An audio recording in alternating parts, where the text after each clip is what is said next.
So did you ever see that one movie about corrupt white men secretly capturing and taking black people underground to clone them for their own malicious intent, all while distracting any priors with how delicious and tasty his food is? But where most aren't paying attention to all the black people disappearing, there is one particular sister who decides she's not going to take it anymore and does something about it. Yeah! If you thought I was talking about they clone Tyrone, you are seriously mistaken. Because that whole entire premise already took place during the 70s in a blaxploitation movie. I can't stay.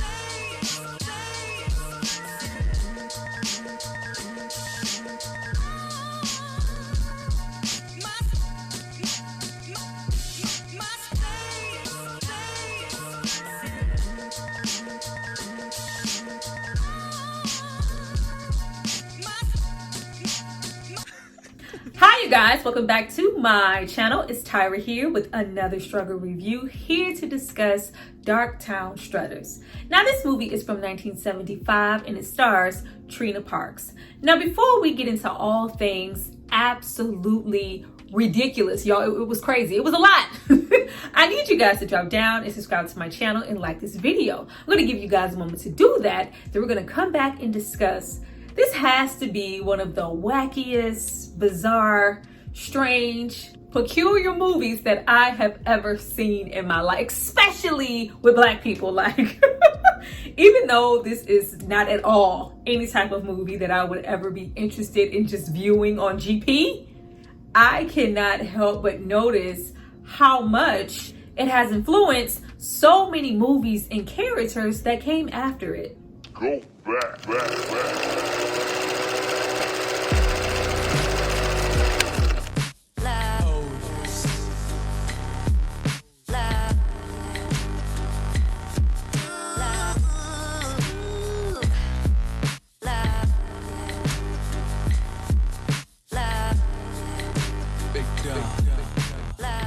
Now that you guys have hopefully subscribed to see more of me, let's get into this movie. But before we jump into the film, I have to give a shout out to the person who requested and paid for it. So if you happen to frolic through a field of flowers to go and watch this movie, it's not because of me, it's because of this person right here. Thank you so much for supporting me and paying for this content. Now, this movie was directed by William Whitney, who has a very extensive career directing anything from B-westerns to television series from the 1940s all the way to the 1980s. More importantly, this movie was written by George Armitage, who is mostly known for directing and writing movies like Hitman and Miami Blues. He wrote this movie in 3 days. It only took 3 days because this movie's script literally consisted of only one sentence. Now, what that sentence was, I have absolutely no clue, but this movie was supposed to be all in good fun,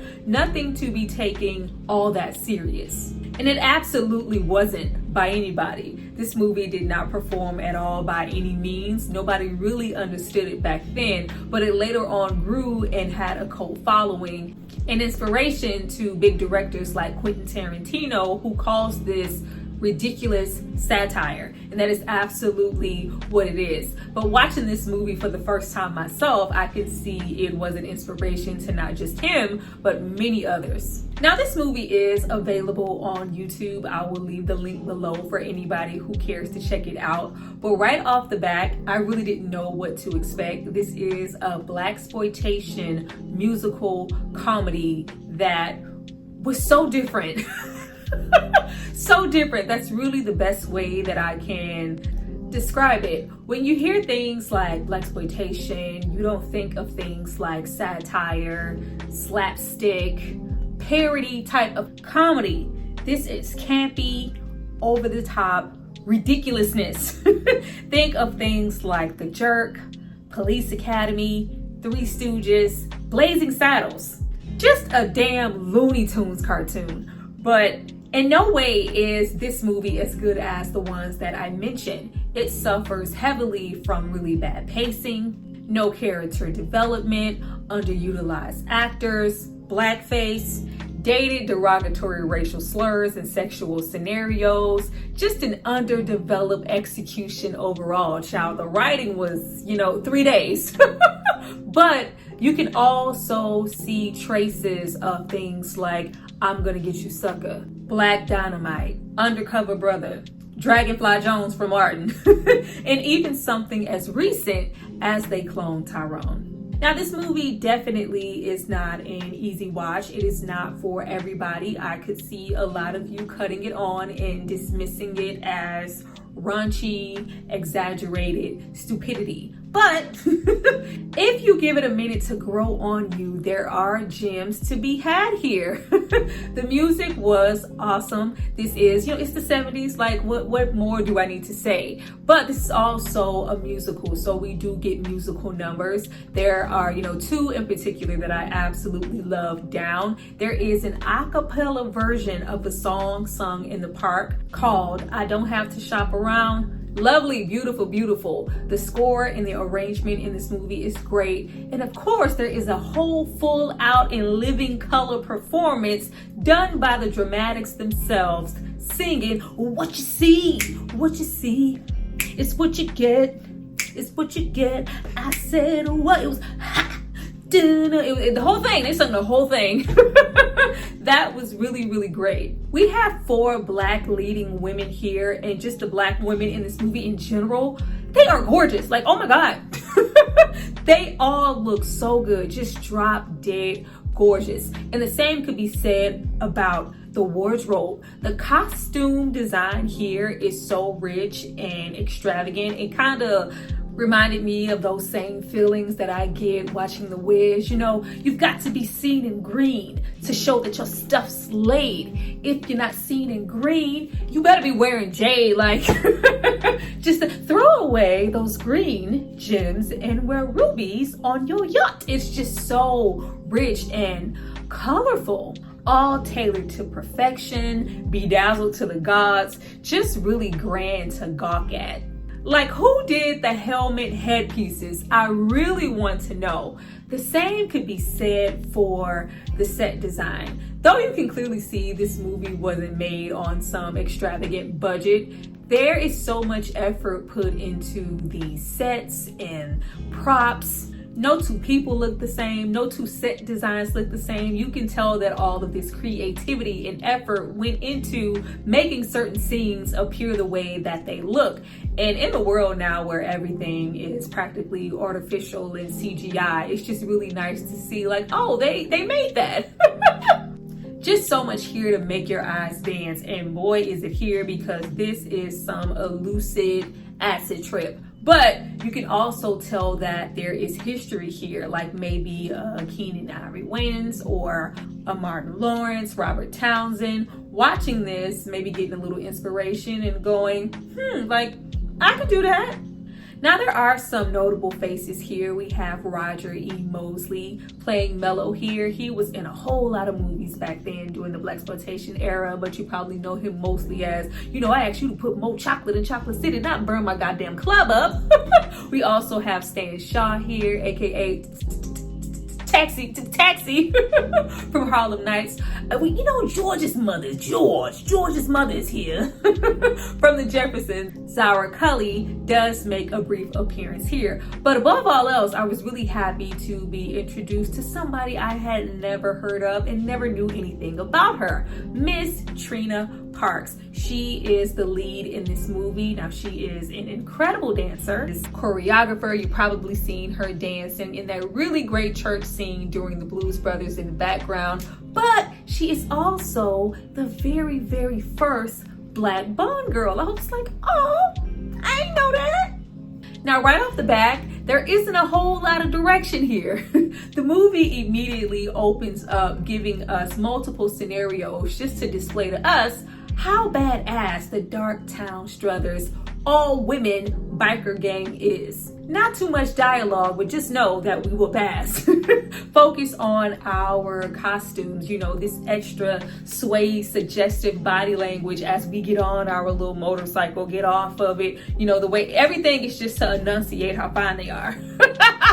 Like I said, we are in slapstick parody territory, so we get sped up scenarios of the women kicking ass or giving the man a pie in the face, or, you know, fat jokes, racial driven jokes and humor. It just feels like one big gag reel, like the fact that we are being taunted and chased by racist policemen the entire movie, and they have this over exaggerated armor on and a larger than life siren to let people know that they are coming. But we couldn't wrap up a case or catch a criminal if the crime was done directly in our face, as it most often is. Now, their entire agenda is absolutely racist up and down throughout this movie, but it is also a play on, you know, some law enforcement's approach to Black people, you know, constantly trying to pry, incriminate, and arrest, often just shoot.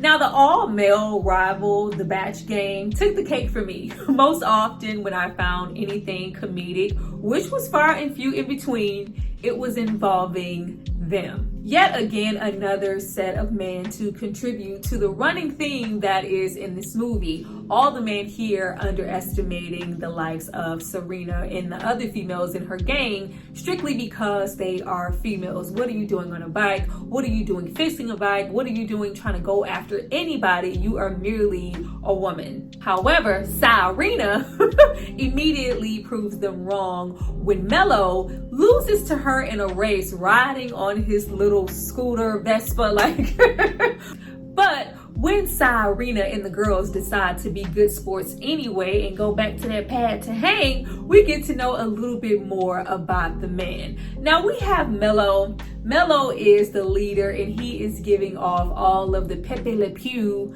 Looney Tunes energy that you would ever want.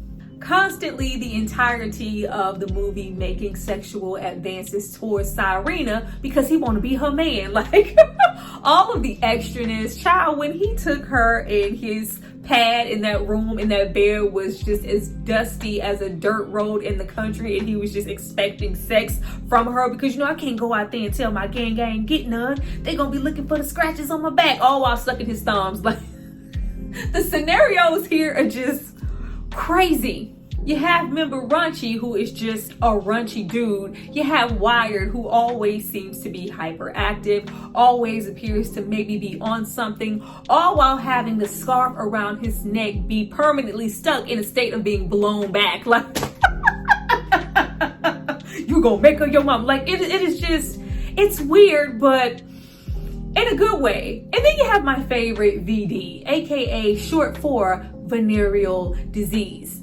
A member so dirty that he is practically used as a weapon on others. Nobody in the gang wants to touch him. None of the women wants to touch him because he is a disease. Now, if somebody just so happens to touch him, he pulls out this giant syringe from his pants and literally squirts them with water.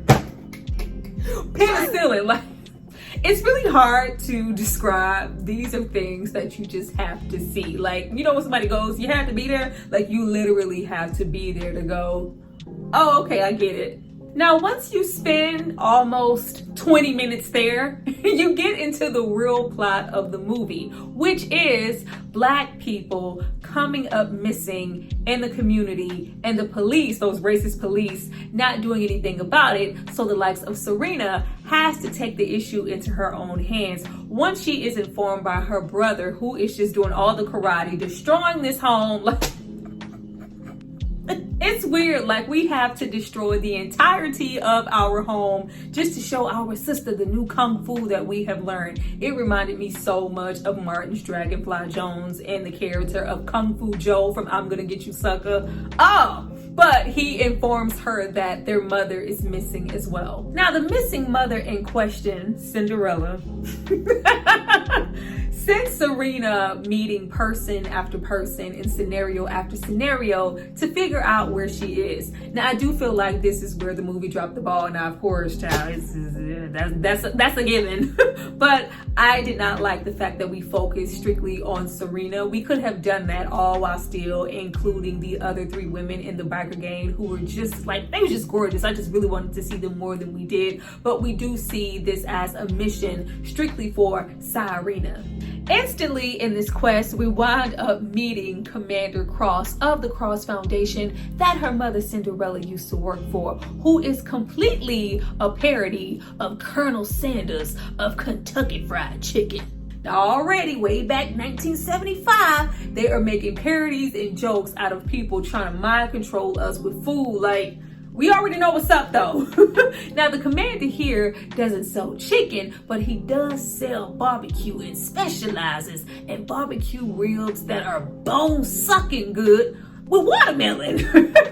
But we also see straight off the bat what his agenda is. But everybody, especially black people, think the world of him because the food is just that damn good. All the while, where he lives looks like a mock-up of a whole plantation. There's cotton fields in the yard. There is watermelon. The people who work in the house are dressed like slaves who just walked out of the field. Aunt Jemima and Uncle Ben get up, all with the servants. However, he is stating over microphones, I am here for the plight and the well-being and the welfare of black people. Claims to be funding organizations to help us, especially black women. Meanwhile, everybody is being kidnapped and there are Klansmen running spar through the city. Yes, I say KKK, running spar through the city. Now, we don't get a ton of information on Cinderella and her whereabouts, but we are made to be aware that she got involved with an organization that was helping women at that time abort missions who couldn't find anyone else to help them do so. Now, I did like the idea of that, with this being 1975 and the early 70s, just 70s period, being a really thick time for abortions being legalized, but a lot of people not wanting to do them. Leaving that and getting into current day of 2023 and abortion now being illegal in like 15 states now. So we're going backwards. All right. Now, the middle of the film pretty much consists of Cyrena donning multiple disguises, if you will, to find her mother and get information on her mother's whereabouts. A ton of them didn't really do a whole lot for me. Besides the dancing going on here and the women all in need of a techno-shot, everything is just so over the top and extravagant, from the body movement to the way that the lines here are delivered. Now, even though absolutely downright racist, the whole situation with her sneaking into the police station and them having a nigga map or a radar to find, where it's the most opportunistic time to harass and arrest a black person. The little map of the ghetto, the whole thing in the police station with the officer going undercover in drag and blackface and them, shooting him, thinking that it's just some random, it was a lot. It was a lot, a lot of things are quite dated, like I said, but you do understand the satire that is to be had. Her entering the bar with Philo Raspberry. The only thing I found comical there was the waiter and how he was engaging with her. A lot of sexual advances and, suggestive, kissing, unwarranted things are made towards Cyrena because she is a beautiful woman. And this is the 70s, like, gosh. They do let us know which era that we are in the fact that women at this time were just sexual objects to most men. But the most comical thing to me, of course, is when she tries to go interrogate a pimp with some hoes and we bring in VD to harass him and get answers out of him. But once again, you have to look at it from a certain perspective. This is satire of the 70s, so that could be taken as, you don't want no venereal disease. Protect yourself out here in these streets, as well as the whole thing with Serena and all of the other ladies constantly being objectified because they are women. Serena goes out of her way in this movie to show just how strong she is and how much she can do solo dolo, even though she is just a woman. Now, we get somewhere finally after we are introduced to a precursor of what would now be a dispensary, an ice cream popsicle man who has all of his drugs infused into ice cream and popsicle bars, everything from weed all the way to downers. We get into Lexi, We find Lexi, a character that we have been looking for, who was the last person to be seen with our mother, and she finally leads us somewhere, stating that she went to seek out help from the commander's organization, this home for runaway mothers, pretending to be a runaway mother just merely to get a bed. But eventually she was drugged, woke up in a hospital, realized she was pregnant, and went to seek out her mother, Cinderella, to abort the mission. But why is the commander facilitating unwanted pregnancies onto Black women? Because he's always just simply been a pig. Everything has been a facade. Now, mind you, there is pig imagery everywhere. This is, the 70s. When you refer to cops, you refer to them back then as pigs. But, we sell swine, and we even want to dress up as it to implement our sick plan. Now, first of all, our little henchmen, our little trash henchmen who have been out there the entirety of the movie, just literally scooping up Black people, Black men, Black women, having them go missing, are dressing up as KKK members. Once they capture Serena, who is in the process of stopping him, she learns the entirety of the plan. Like, after a whole bunch of spectacle, child, him chasing her around that dining room table, all the pinkish stuff happening, the Auntie Mama, Uncle Ben parodies coming in. Basically, we're underground. His whole entire plan has been underground. He has been kidnapping Black people to basically experiment on them, wanting to gain the mass vote from the Black community. He plans to eventually clone Black men and Black people who are in the most powerful positions to have control over the Black community and the Black vote, and also get it to where we don't necessarily need women to reproduce. Basically the 70s version of, being mixed up inside of a tube. Cloned, taking the egg and the essence of a woman along with a Black man, making this baby up in a tube, which comes out as an exact replica of the man in question. However, we don't want this man in some infant state. We want him cloned exactly as is, so we also have a machine that speeds up the aging process.